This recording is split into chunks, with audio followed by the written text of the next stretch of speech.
நாம் இன்றைக்கி ஈரோடு கருங்கல்பாளையம் சந்தைக்கு வந்திருக்கோம். பார்த்தீங்கன்னா வந்து ஒரு நாட்டு மாடு வந்திருக்கு. 4-5 நாட்டு மாடு பார்த்தேன் இன்றைக்கி. இந்த மாடு தான் கட்டியிருந்தது எடுக்க முடிஞ்சது, மற்றதெல்லாம் எழுதிட்டு போயிட்டாங்க. மாடை பார்க்கலாம். மாடு சென மாடு போலைங்க.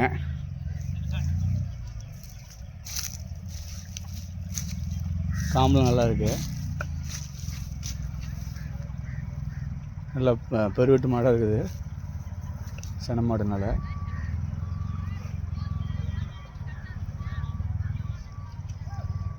எப்படி இருந்தாலும் 4 ஈத்து இருக்குன்னு நினைக்கிறேன். கம்மனு இருக்க மாட்டேங்குது. நாட்டு மாட்டை குறும் செஞ்சுக்கிட்டே இருக்கும் போல்.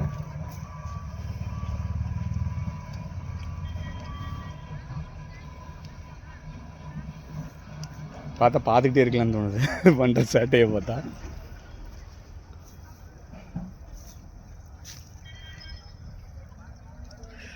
நாட்டு மாடு பார்த்திங்கன்னா பால் வந்து கம்மியாக இருந்தாலும் ரேட் உங்களுக்கு அதிகம். 100 ரூபா 150 ரூபான்னு விற்கிறாங்க லிட்ரு.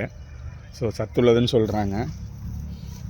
நம்ம ஜல்லிக்கட்டுக்காக மட்டும் அப்போ மட்டும் நாட்டு மாடை பற்றி நம்ம பேசிகிட்டு இருந்தோம். அதுக்கப்புறம் ஒரு சிலர் வளர்க்க ஆரம்பிச்சிருக்காங்க, ஒரு சிலர் இன்னும் கன்டினியூ பண்ணிகிட்ருக்காங்க. ஒரு சிலர் வந்து ஒரு 2 வருஷம் வச்சுட்டு என்னால் பார்க்க முடியலன்னு விட்டுறாங்க, பால் கம்மியாக இருக்குன்னு விட்டுறாங்க. ஸோ இப்போ எப்படின்னா 2 டேஞ்சரில் இருக்குது. நாட்டு மாடு, அப்புறம் வந்து பார்த்திங்கன்னா எருமையும் வரத்து குறைஞ்சிட்டு இருக்குது. நாட்டு மாடு அளவுக்கு வரத்து குறையில சந்தையில். எருமை வந்து ஓரளவுக்கு இருக்குது. பார்த்திங்கன்னா 200 எருமை அந்த ரேஞ்சு தான் வருது. 150 to 200 எருமை தான். மாடு பார்த்திங்கன்னா 1000-2000 மாடு வரும். நான் இத்தனை நாள் சந்தையில் வந்தது, இன்றைக்கி தான் வந்து ஒரு 5-6 நாட்டு மாடு பார்த்தேன். இப்போ இந்த ஒரு நாட்டு மாடு மட்டும் தான் கட்டியிருந்தது. அதனால் நம்ம இன்றைக்கி அந்த நாட்டு மாடை பார்த்துட்ருக்கோம். மற்றபடி நானும் சந்தைக்கு ஒரு 4 மணிக்கு வந்திருக்கேன், 3 மணிக்கு வந்திருக்கேன். நாட்டு மாடெல்லாம் ஒன்று வரதே பெரிய விஷயமா இருக்கும்.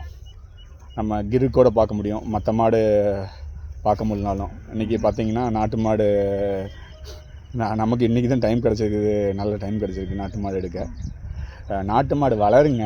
ஏன்னா வந்து அப்போ தான் வந்து ஒன்றாச்சு. இப்போ நான் 10 இருக்குதுன்னு வச்சுங்களேன், 10 மாடு வளர்த்துறீங்கன்னா அட்லீஸ்ட் ஒரு மாடாச்சும் நாட்டு மாடு வளர்த்துங்க எல்லோரும் பண்ணையில் வச்சுருக்கீங்கன்னா. அப்போ தான் நம்ம வந்து அதை அடுத்த ஜென்ரேஷன் வந்து இதாகும்.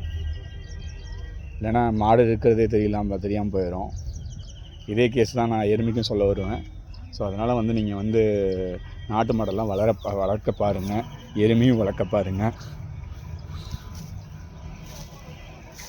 உங்களுக்கு எருமை ஒத்து வரணும் வீட்டுக்கு, கட்டாயமாக எருமை வளர்க்கலனாலும் கிடாரியாச்சும் வளருங்க.